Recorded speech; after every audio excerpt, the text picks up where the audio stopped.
La genèse du projet, l'idée au départ, c'était de trouver une solution qui permette d'automatiser donc les tâches de manutention récurrentes.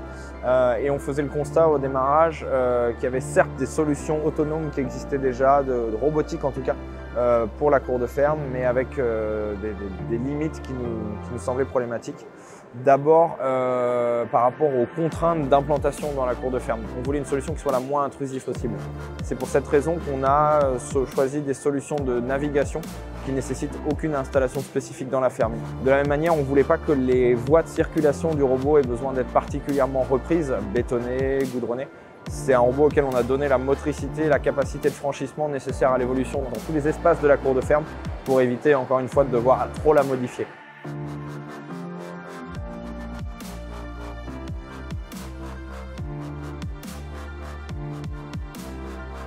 D'une manière générale, les tâches qu'on adresse, c'est toutes celles qui consistent à manutentionner de la matière organique en vrac. Et après, on a aussi des outils additionnels qui ne sont pas directement dédiés à la manutention de la matière. Je pense à la balayeuse qui est à côté de moi, qui n'est pas un outil directement de manutention, mais qui dans un process de manutention trouve son sens parce que quand on manutentionne du vrac, y compris en autonome, on peut en perdre en cours de route.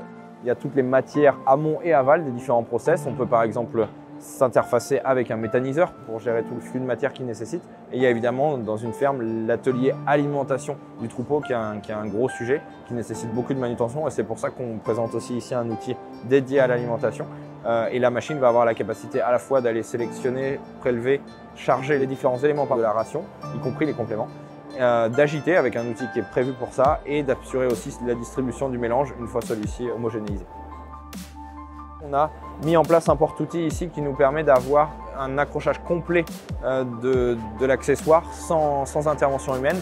Donc la partie mécanique de l'accrochage se fait suivant un standard euro.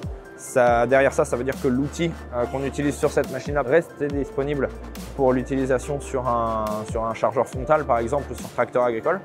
Mais en plus de cet accouplement mécanique qu'on connaît déjà sur les outils standards, on a une connexion hydraulique automatique pour pouvoir animer l'outil avec le circuit hydraulique de la machine. Connexion électrique aussi pour la communication entre l'outil et la machine. En résumé, le fonctionnement autonome, il se distingue entre deux modes de fonctionnement un peu différents. Un premier que j'appelle absolu, c'est-à-dire dans l'espace terrestre, c'est la plupart du temps ce qu'on fait sur des véhicules autonomes où on se déplace d'un point qu'on connaît à un autre point qu'on connaît et l'enjeu c'est de savoir où est la machine pour se localiser et se déplacer par rapport à ça. Puis un deuxième mode de fonctionnement, celui qui est permis par la caméra stéréoscopique qui est visible sur le véhicule et qui va nous permettre de naviguer dans les derniers mètres lorsqu'on va aller choisir un outil ou prélever la matière, où là on n'a pas de coordonnées GPS de la matière. Là l'idée c'est plutôt de scanner le tas de matière, trouver où est la matière et au sein de ce tas de matière où est le bon point de chargement pour aller emmener notre outil et exécuter la séquence de mouvement.